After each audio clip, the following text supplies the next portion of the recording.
Hey everyone, for today's episode, we are going to learn words and phrases in Bisaya that are related to ownership.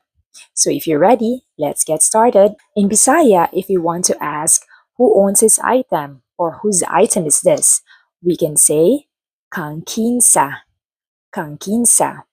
If the item is the one close to us or we're holding it, we can say Kang kinsa ni, Kang kinsa ni. However, if we're pointing to an item away from us, we can say kang kinsa na, kang kinsa na. Do you notice a difference?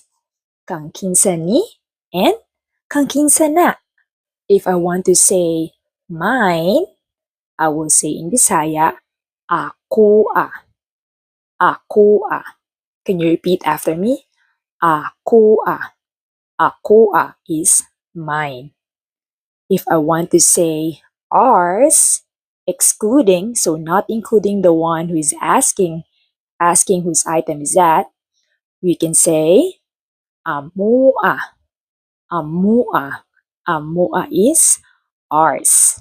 However, if the responder wants to say that it's ours, you included the one who's asking the question, you can say atoa, atoa. So there's a difference, right?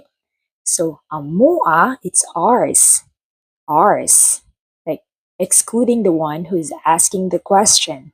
But if you are included, you say atoa, atoa. If I want to say yours, you can say imoha, imoha. Can you repeat after me? Imoha. Imoha is yours. Now, if I want to say his or hers, we can say iyaha, iyaha. Iyaha is his or hers. Theirs, you can say ilaha, ilaha. Repeat after me. Ilaha. Ilaha is theirs. Now, if you have any questions, feel free to drop them in the comment section below. Hangtod sa sunod. Salamat!